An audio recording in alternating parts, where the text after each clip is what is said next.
en 1986, le 21 janvier, j'étais chez moi, en train de préparer mes examens. J'avais un deuxième concours de biologie, j'étais en médecine. J'entends du bruit dans la rue, je saute vers la fenêtre pour voir un peu ce qui se passe. J'ai entendu les hurlements, j'ai vu celle qu'on n'aime pas voir, celle qu'on n'a pas envie de voir, cette sœur affreuse, la mort. Je l'ai vue, là, pointée là. Je vous parle, ça fait quelques fractions de secondes. Le temps de réaliser un peu ce qui se passe, et boum, une lumière qui vient de nulle part, celle qui efface tout, qui détruit tout, qui renverse tout. Celle qui t'amène dans le tunnel où tu penses que tu es passé de l'autre côté et tu t'accroches en disant « Oh, Sainte Vierge, Yadra, comme on dit en libanais. Non, je ne veux pas mourir. » Et puis, elle t'aspire du tunnel, elle te tend la main et tu t'accroches. Tu t'accroches au fil de la vie, tu es là, par terre, dans le brouhaha de la destruction. Tu entends exploser les réservoirs des voitures, les murs qui s'écroulent, et toi, tu es là, dans un silence de mort. T'entends ton cœur battre, tu dis, je suis encore là. Je m'accroche à ce petit fil de la vie qui est resté là, et hop, les ambulanciers sont venus, ils m'ont porté pour m'amener dans un hôpital, pas de place. Deuxième, toujours pas. Des dizaines de morts, des centaines de blessés graves, et dans l'ambulance, on n'arrive pas à arrêter l'hémorragie, c'est fichu. Dans une petite clinique de banlieue de Paris, une maternité, il me dépose à la morgue. Par terre. Un de mes cousins qui me cherchait partout, arrive là et ils lui disent va le voir là-bas, va le reconnaître. Ton cousin, il y a des morts là-bas. Il rentre, il voit que sous le drap blanc qui était posé sur moi, ça bougeait. Et il crie il est vivant! Tout le monde accourt, je suis dans la salle d'opération, mes parents qui avaient entendu à la radio que j'étais mort, il n'y avait pas de téléphone portable, hein. Le temps qu'ils arrivent là, ils comprennent qu'il se passe quelque chose d'autre. Ils appellent tous ceux qui ont pu appeler depuis l'hôpital. Des chirurgiens arrivent. Ils font 20 heures d'opération.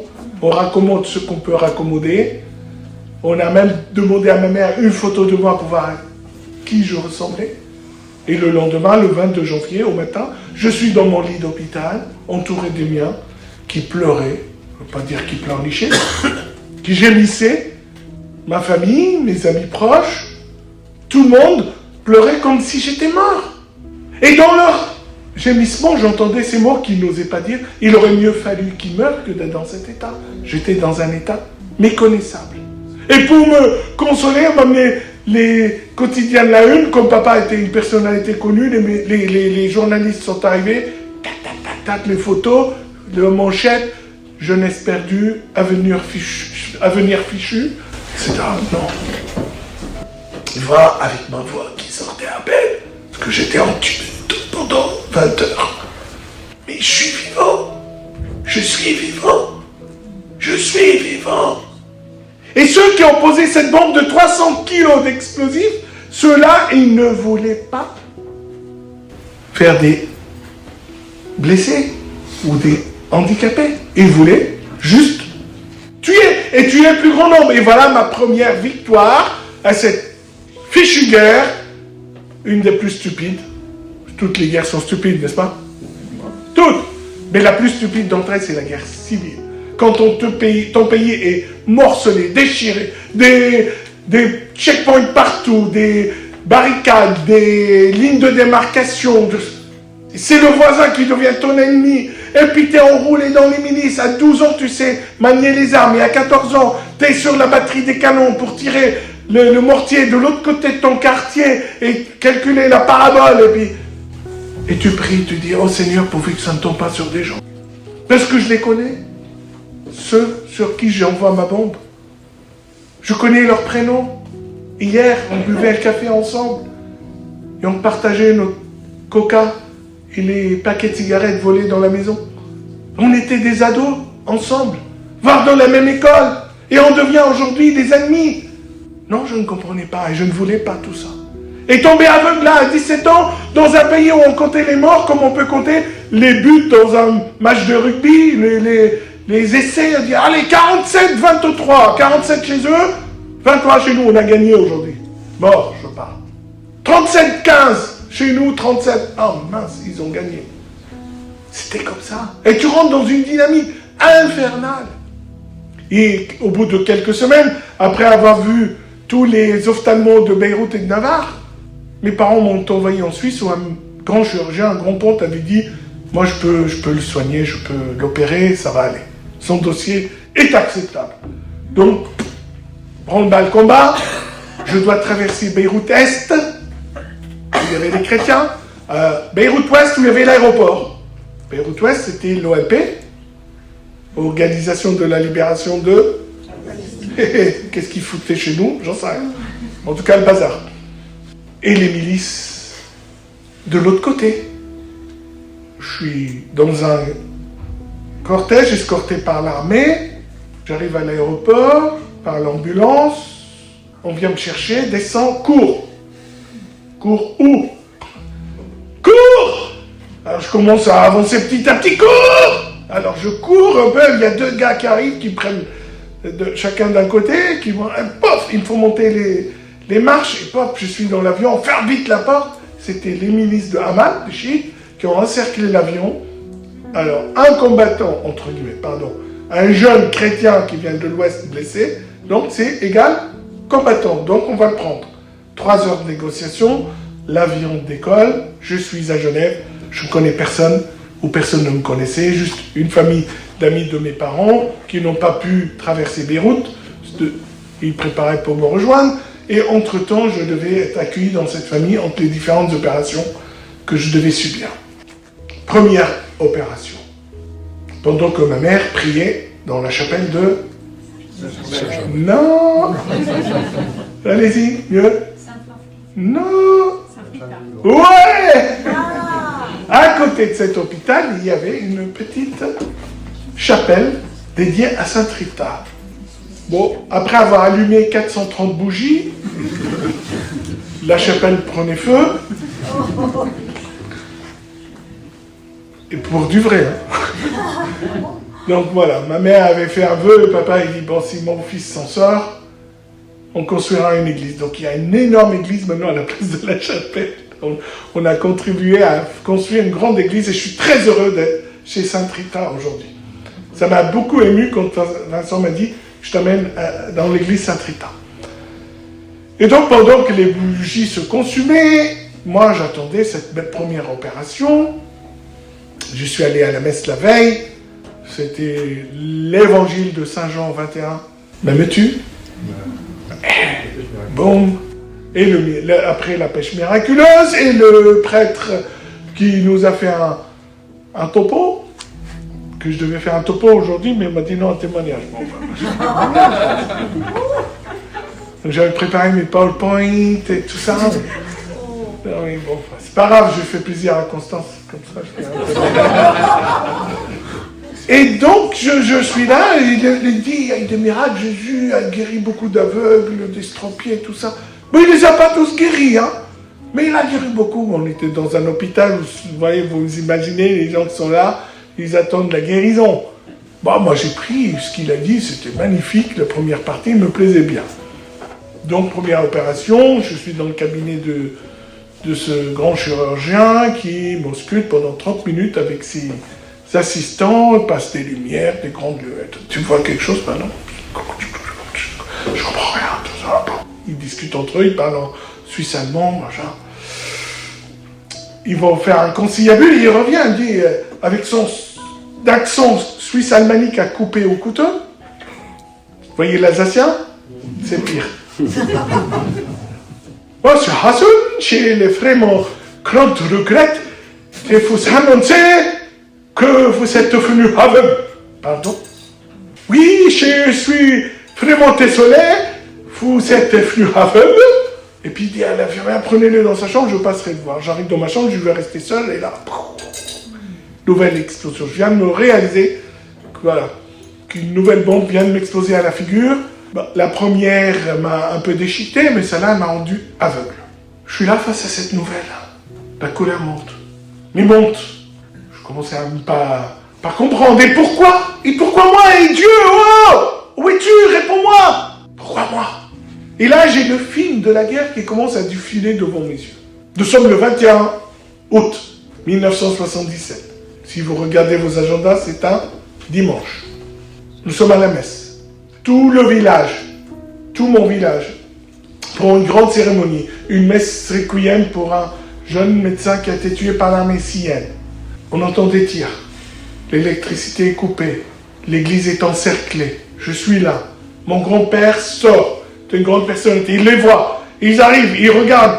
Il dit, mais qu'est-ce que tu fais là, toi? Il les connaissait par leur nom. C'était des gens de notre village, armés, jusqu'aux dents. Il pointe sur lui, il dit, mais arrête, tu vas pas faire cette bêtise. Et il voit la haine dans ses yeux. Il ferme la grosse porte de l'église. Il s'appuie dessus. On lui tire dessus. Il tombe. La porte s'entrouvre. Il est au milieu. Ils n'arrivent pas à l'ouvrir. Il tire de l'extérieur. 11 morts. Des dizaines de blessés. Mais des centaines qui ont été sauvés. Je saute par la fenêtre. Je cours. Je vais à la maison. Je n'avais que 9 ans. Mais je venais de voir mon grand-père gisant dans une mare de sang. Je préviens la maison où il y avait des petits-enfants qui n'ont pas pu aller à la messe, qui étaient gardés par des femmes. Je prends une mitraillette, je la pointe sur la fenêtre et je voulais défendre cette maison. Je dis, ils vont nous attaquer. Je vois un type arriver. J'avais mon frère qui était avec moi, il me portait la mitraillette. Je le vois dans la lunette. Je ferme les yeux, je dis au Saint-Pierre, non, s'il te plaît, épargne-moi cela. Et je quitte mon village avec toute la famille, tout le monde, avec rien, aucun souvenir, à part une petite voiture et une BD de Tintin. Et j'arrive à Beyrouth, ville en pleine guerre. T'as tout ça, le film défile.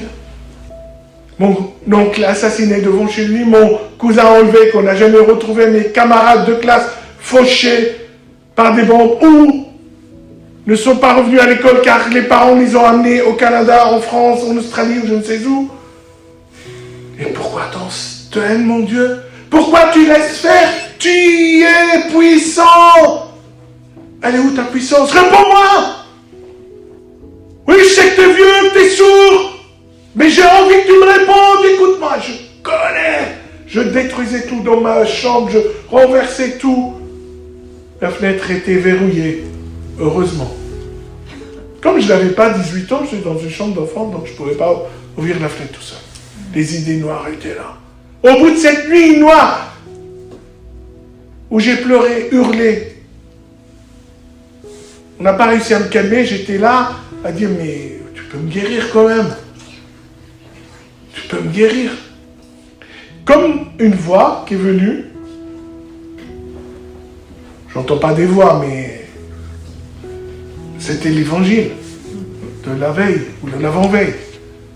M'aimes-tu? Oui. Alors si tu m'aimes, tu acceptes. Et comment accepter une telle chose? C'est inacceptable, mon Dieu. Je ne peux pas accepter une telle chose. Mais non, mais si, mais non, mais oui. Je me lève, je range ma chambre, je suis dans le couloir. Où vas-tu? Que vas-tu faire? Je vais faire l'aveugle. Je ne sais pas ce que c'est. Et me voilà, quelques jours après, dans un hôpital à Lausanne, un centre de rééducation, pour apprendre à devenir aveugle. Utiliser une canne blanche, apprendre le braille, manger, m'habiller tout seul, etc. Et pendant les quelques jours à l'hôpital, avant de partir, il y a une infirmière qui est venue me voir. Alors elle avait un autre accent, que je ne connaissais pas. Mais j'ai compris après, c'était une martiniquaise. Elle dit, ah, vous voulez, moi, j'ai quelque chose pour toi. Je dis quoi? J'ai amené le photo d'un saint qui te ressemble beaucoup. Je dis, c'est Saint Chabel. Mais il est comme toi, il a les yeux fermés. Je dis, Saint Charbel. C'est bien fait. Oui, mais j'ai parlé à un prêtre libanais que j'ai trouvé. Il veut venir te voir. Et là, lui, il me dit, oh, j'ai prié pour toi. Et Saint Charbel me fait dire pour toi, parce que moi, je suis de son village. Ce qui t'arrive est une grâce. Bon, encore un curé qui vient me raconter ses histoires. Ouais, mon père, merci pour la bonne nouvelle. Et je suis parti avec ça, en fait, quelque part, caché dans mon cœur. Et donc, pendant ma rééducation, J'aime bien faire des allers-retours, hein. Accrochez-toi. Et là, je décide d'aller à Paris, que j'ai trouvé une école qui accepte des aveugles, à condition qu'ils soient équipés d'un ordinateur qui vient de sortir aux États-Unis. On est en 1986. Ouais. J'apprends à mes parents que je ne rentrais pas à Beyrouth, etc. Mon père prend l'avion, il arrive. Quoi, à Paris, tu vas faire? Je dis, papa, vous m'avez dit avant de partir qu'il ne fallait pas que je revienne les mains vides. Alors là, c'est les yeux fermés et les mains vides, je ne rentre pas. Négociation, et il accepte, dit, tu vas faire quoi là-bas? Je dis, papa, je vais faire une prépa en maths appliquées. Hein? Papa, grand littéraire, des maths les yeux fermés. Pas que tu m'expliques. Je dis, papa, voyez-vous, en plus, je voudrais que vous m'achetiez une voiture. En voilà une. Une voiture. Ben oui, papa, normalement, à 18 ans, vous m'avez dit, vous m'offrez une voiture. Ok, vous voulez pas de voiture? Alors, j'ai trouvé un ordinateur qui coûte le prix d'une bagnole. Et si vous me l'achetez, je suis accepté dans cette école à Paris. Ouais, bon, ok. Bon, moi, je suis convaincu, il faut convaincre ta mère. Bon, ça, c'était une autre paire de manches. Mais ça, je vous laisse faire. Je suis à Paris, septembre 1986, pour faire le Paris by Night toute la journée. Je me perds, je me retrouve, je pars, je reviens, tout ça. Je bosse comme un dingue. J'ai beaucoup d'amis, je sors beaucoup. Je vais voir tous les concerts, le Pink Floyd, Kool and the Gang, Kim Wilde, tous ceux que j'aimais beaucoup, qui ne pouvaient pas se produire au Liban. Et puis, majeur de promo, forcément, tu as beaucoup de copains, quand tu marches bien, surtout des copines. Tu les aides à faire les devoirs de maths et tout, ça marche bien. Hein. Et là, c'était, au bout de 2 ans, c'était la joie, la vie. Et je faisais tout ce qu'un aveugle ne peut pas faire. J'ai sauté en parachute, j'ai fait de l'escalade, j'ai conduit une voiture sur les Champs-Élysées avec un copain. J'arrive au milieu des champs, j'ouvre la voiture, je sors ma canne blanche, je traverse. Je ne ferai plus. Je ne ferai plus. Et puis, j'étais quand même très, très joyeux, mais quelque chose qui n'allait pas. Une tristesse tapis là, au fond de mon cœur. Je ne savais pas d'où elle venait. Je faisais des retraites, des accompagnements. Rien. J'ai vu des prêtres aussi puissants que le Père Brice, mais ils ne comprenaient rien. Je dis, mais tout va bien pour toi? Qu'est-ce qui se passe? Pourquoi t'es... Donc, il dit, c'est peut-être la solitude. Je fais venir mon frère cadet. Il devait passer son bac. J'ai convaincu les parents. Il passera son bac en France. Ça sera plus facile pour les universités. Tout ça, je ne sais pas quoi. J'ai raconté n'importe quoi, mais il est venu quand même. J'étais très content. Ça a duré 10 jours, peut-être 2 semaines. Et je retombe dans cette mélancolie affreuse. Affreuse, très lourde. Et puis, un soir d'automne, fait un peu dramatique. Il pleuvait dehors. On était devant notre télé à regarder une émission sur les voitures piégées à Beyrouth. Forcément, ça nous intéressait. Et puis là, stupéfaction. Le présentateur vient de dire, la personne qui a posé la bombe au 104 route de Damas vient d'être arrêtée et elle va être conduite en prison, on va être jugée pour cet affreux crime du 21 janvier 1986. Wow! Explosion de colère. Submergé par la haine. Et si je pouvais passer par la télé, allez lui, crever les yeux, lui arracher le cœur, le tuer, me venger, assouvir ma haine. Ah oui, c'est elle qui me rendait triste. Alors je vais vider tout ça, et puis là je tremble. Ouais, j'étais un peu D'Artagnan, quoi. Comme ça. Je vais me venger. Et puis les autres, les terroristes, il faut les tuer. Puis je tombe à genoux. Je tremble. Oh mon Dieu, pardon, comment?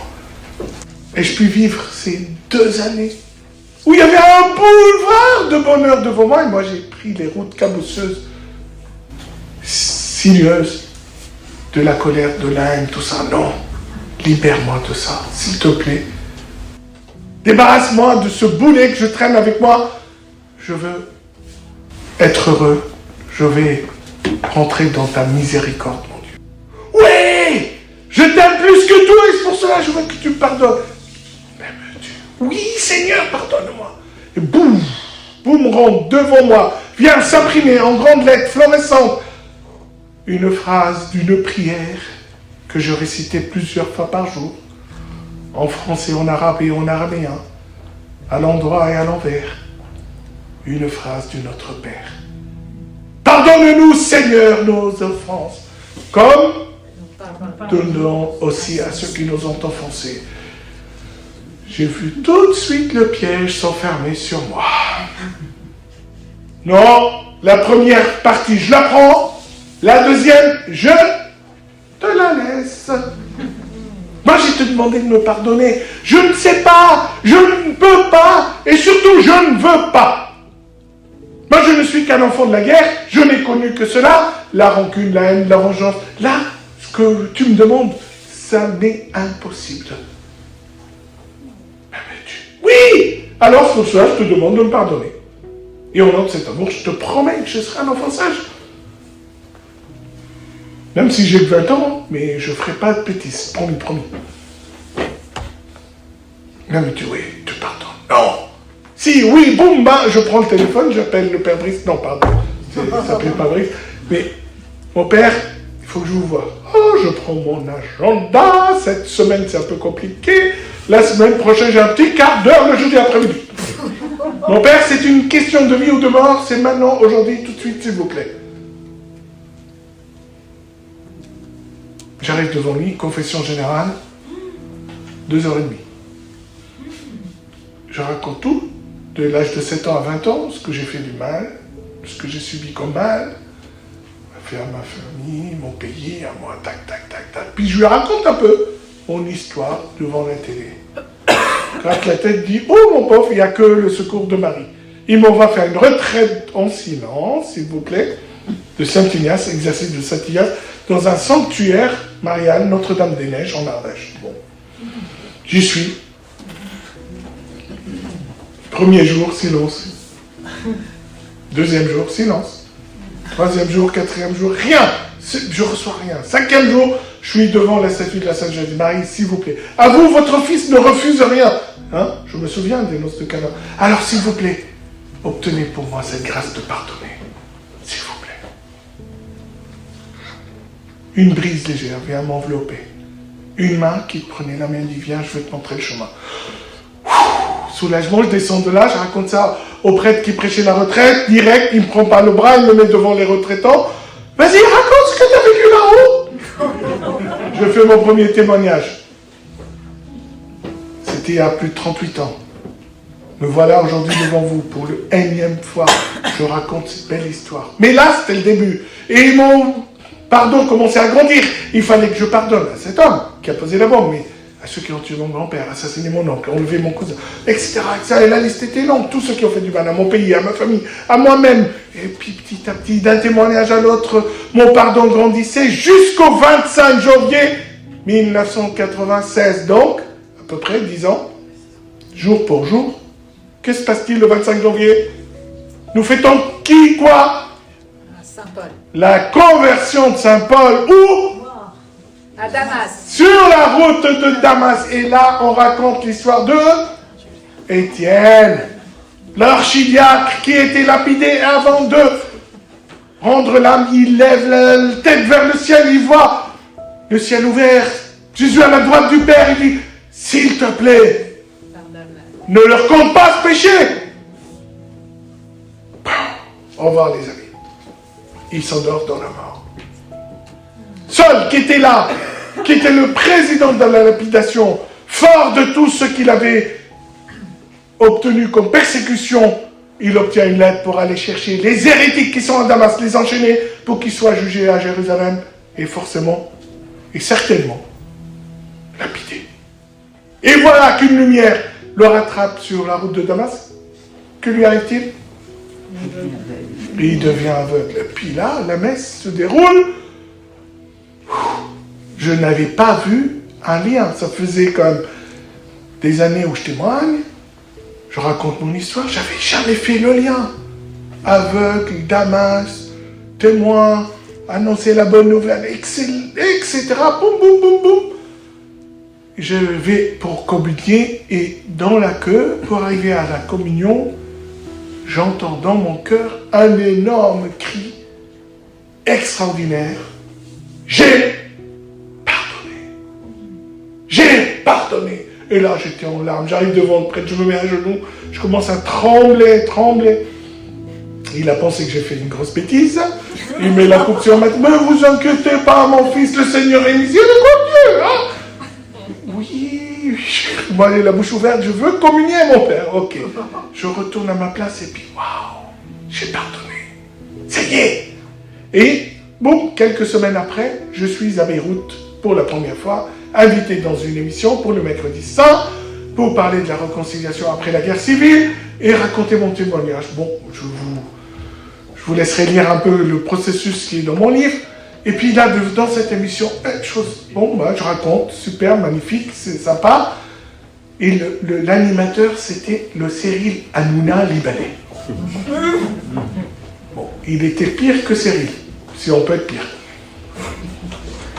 Je me suis fait discret, je me suis dit, il faut que je me fasse pas vraiment repérer. Donc je disais rien, il y avait des évêques, des imams, des chefs de milice, des généraux, des journalistes, des politiciens et un petit jeune qui est venu de Paris pour raconter une petite histoire sympa, tout le monde aimait, tout ça. Et ça n'a pas loupé. Il arrive vers moi et dit, Fouad, j'ai une question à te poser. Waouh.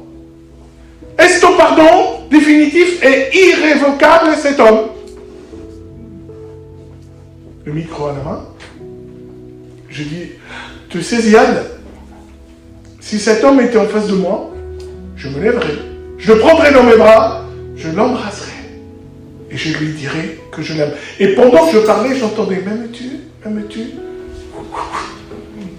Je termine, ouais, applaudissements, tonnerre d'applaudissements. T'es devenu fou mon petit, à la fin de l'émission, t'es interné, c'est pas grave, mais j'étais bien. Je termine l'émission, je vais voir ma grand-mère qui a perdu son mari dans l'église. Il y avait mes oncles, mes tantes, mes cousins qui m'attendaient pour faire la fête. Et là, ils m'ont fait ma fête. Pour qui tu te prends? Comment tu te permets de marcher sur le sang de nos martyrs? Souiller la mémoire de ton grand-père, mais tu te rends compte? Un de mes oncles me dit, j'espère que tu ne penses pas ce que tu as dit, Fouad. Oncle, je vais vous dire quelque chose. Je ne sais pas si j'ai réalisé, mais pas encore, en tout cas, la dimension de ce que j'ai dit, la hauteur, la profondeur, la largeur, la longueur. En tout cas, ce n'est pas seulement que je pense, mais j'ai envie de le vivre. Je ne sais pas ce que c'est. Et voilà, quelques jours, je suis rentré à Paris, où je travaillais dans une grosse boîte, où j'avais une carrière d'enfer, je travaillais comme un dingue, je gagnais un fric monstre. Quoi faire avec ça? Maintenant, tu es un bon témoin, tu parles de ça, donner sens à ta vie, puis je tourner un peu ma carrière vers les nouvelles technologies adaptées. Je suis devenu monsieur accessibilité. On devait être 2, 3 dans le monde à lancer des produits pour les non-voyants, les sourds aveugles, les sourds, tout ça. C'est un truc formidable, c'est devenu mondial. Je faisais des conférences dans le monde entier. Vous vous souvenez, quand Scribe dit à Jésus quel est le plus grand commandement? Il dit, mais tu le connais, toi, tu connais les Écritures, n'est-ce pas? Dis-le, toi, c'est quoi? Haïshma, Israël, écoute! Israël, je suis ton Dieu. Ton unique Dieu, tu m'aimeras de tout ton être, de toute ton âme, de tout ton esprit. Ah oui, tu as bien parlé. Mais moi, j'ai un autre commandement qui est aussi grand. Ni plus grand, ni plus petit. C'est, tu dis celui-là, écoute Israël, égal, aime ton prochain comme toi-même. Ce comme, pardonne-nous comme, et là il est revenu. Là je me regarde dans la glace, je vois rien. Juste une tache noire sur mon cœur. En fait, ce grand amour qui m'a été offert, cette grâce de pardon, il lui manquait encore quelque chose pour s'accomplir. C'est mon amour pour moi-même.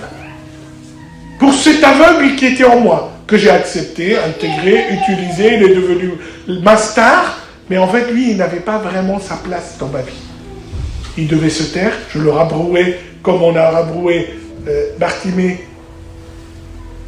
sur le chemin de Jéricho. Et là, confession, effacement de cette tâche, heureusement qu'elle n'était pas indélébile. Et mon cœur s'est dilaté. Laetitia est venue s'installer. Nous sommes mariés depuis 25 ans, 4 enfants, 4 adolescents, adorables de temps en temps.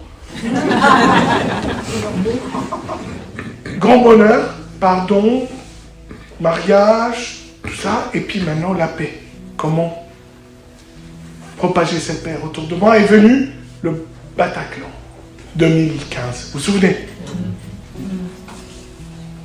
Ma seconde fille, qui avait 6 ans, marchait dans les rues de Saint-Germain-en-Laye, une petite ville de province, de banlieue parisienne. Mais bon, quand je dis aux Saint-Germainois qui sont en province, ils n'acceptent pas. Ah oui, on est à la 2e ceinture, quoi. Et là, elle me dit, papa, est-ce qu'il peut y avoir des attentats à Saint-Germain-en-Laye? Oui, ma chérie, il peut y avoir des attentats. Est-ce qu'on peut mourir d'un attentat à Saint-Germain? Oui, ma chérie, on peut mourir d'un... Et on continue à marcher, elle fait 2-3 pas, elle se retourne, elle me regarde de base. En haut, et avec sa petite voix, elle dit, et que faites-vous, papa, pour que cela n'arrive pas? Grande question. L'innocence de l'enfance. Je me baisse, les larmes aux yeux, j'ai dit, je te promets, je ferai tout pour que cela ne t'arrive pas. 2 août 2016, Parel Monial, vous connaissez? Vous vous souvenez des sessions de là? Yahoo! Qu'est-ce qu'il y avait comme fresque dans le grand chapiteau? Le bon Samaritain. Et qu'est-ce qu'il y avait sur cette fresque? Fermez les yeux, vous allez bien la voir. Le visage du Samaritain et de la victime étaient les mêmes. Étaient les mêmes. En me décrivant cela, je dis, quelque chose qui m'a saisi fort. J'ai fait mon témoignage devant 350 000 personnes. Non, il y avait quoi? 2005, 30 000.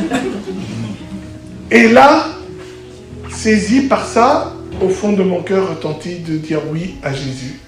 Un oui complet. Parce que dans cet évangile qu'on avait lu avec ma femme avant le témoignage, elle l'a proclamé devant toute la communauté de l'Emmanuel et leurs amis, ça se termine quand m'aimes-tu, tu seras le berger, on connaît tout ça. Je vais finir, Vincent, t'inquiète pas, j'en ai que pour quelques minutes encore. Et là, qu'est-ce qu'il dit Jésus à la fin? Souvenez-vous, cet évangile, Jean 21, hein, gars? À Pierre? À Pierre, oui! Oui, aujourd'hui, Oui, tu seras le berger de mes moutons, tout ça, c'est bien, on sait. Je te mettrai une ceinture. Oui, et viens. Et suis-moi. Et oui. Wow. Viens et suis-moi. Viens et suis-moi, et voilà, j'ai suivi, j'ai décidé, donc, de dire oui à l'église, et que j'ai fait mon chemin de diaconat. Et là-dessus, donner sa vie un peu par amour, parce qu'il n'y a pas de plus grand amour que de donner sa vie à ceux qu'on aime. Il n'y a pas de plus grand amour. Et quand on donne sa vie à l'église, on se sent aussi encore aimé plus que tout. En fait, c'est comme dans toute histoire d'amour, tu morfles aussi un peu. Hein. Tu morfles. Parce qu'il y a beaucoup d'amour, mais il y a aussi de la jalousie, du cléricalisme, de la hiérarchie, tout ça. Mais il y a un grand amour. Et une mission pour le monde. Et cette mission, pour moi, elle s'incarne dans Phoenix, semeur de paix, qui est né après l'explosion du 4 août, où beaucoup d'amis français m'ont appelé, qu'est-ce qu'on fait, comment on fait, tout ça. Et on a dit, tiens, Phoenix, renaître de ses cendres, semer la paix dans les cœurs. Nous rencontrons plus de 40 000 personnes par an en France, et nous mendions la charité, entre guillemets. Et notre slogan est devenu, la charité fait que la foi devient espérance. Les petites miettes qu'on ramasse, on les donne à des œuvres de paix. Beaucoup au Liban, à Gaza, à la Sainte Famille, la paroisse que vous avez Vous en avez entendu parler chez Père Gabriel Romanelli, en France, pour réinsérer d'anciens détenus, là où il y a de la violence, etc. Donc, cette œuvre de paix, qui n'a que 5 ans, mes chers amis, a été présentée au pape il y a quelques semaines, et le pape veut nous recevoir bientôt pour nous bénir, parce que la paix soit avec vous. Nous, on l'a utilisé avant lui. Hein. Non, c'était Jésus. Quelqu'un m'appelle et me dit, hey, il a copié ton site web. Je dis, non, on a tous les deux copié l'évangile. C'est tout simple. En fait, en appliquant l'évangile, on devient des artisans de paix. Et qu'est-ce qui se passe, la miséricorde, mes amis, parce que c'est le dimanche de la miséricorde. Bon, il y en a un qui n'a pas pu rentrer dedans, vous savez, dans l'évangile de Jésus, on en parle très clairement. C'est qui? Judas. Non, c'est pire que Judas, même. Quelqu'un comme nous, qui va à la messe tous les dimanches, qui fait l'aumône et tout ça, qui paye la dîme à la communauté et tout. Le jeune homme riche. Parce qu'est-ce qu'il dit à Jésus? Il dit, c'est bon maître, comment rentrer dans le royaume? C'est quoi le royaume de Dieu? C'est le royaume de paix. C'est la paix. Comment rentrer? Il dit, écoute, va, vends tout ce que tu as. Hein, jette-le à la mer. Non, il n'a pas dit ça. Qu'est-ce qu'il a dit? Ça veut dire quoi? Fais du bien avec ta richesse. Fais du bien. Alors nous, les riches d'ici, nous sommes riches quand même. Et fiers de l'être. Nous sommes riches de notre foi d'abord. Comme saint Thomas, mon Seigneur est mon Dieu. Il n'y a pas de plus grande profession. On dit, oui, je suis comme saint Thomas. Non, Thomas, il n'a pas touché. Il a dit, mon Seigneur est mon Dieu. Les autres aussi, ils doutaient. Hein. Mais ils l'ont vu. Lui, quand il a vu, mon Seigneur est mon Dieu. Énorme. Mais la miséricorde, il n'a pas entré. Puis un autre, lui, magnifique. Hier, nous avions, dans notre paroisse de Saint-Jean-Marlin, Antonia, la maman de Carlo Acutis. Et elle a parlé c'était beau, elle a dit, la miséricorde, c'est celle qui a été donnée au bon larron. En fait, ce sale type, quoi, qui dit, mais hey, quand tu seras dans ton royaume, souviens-toi de moi. Aujourd'hui même, tu seras Instagram, ping, il aura tu vois le message au ciel et le bon larron y est. Direct, ça n'attend pas. Nous sommes appelés à être des artisans de paix, des bâtisseurs du royaume. N'ayons pas peur. Le Christ est ressuscité. Il est. Alléluia. Merci.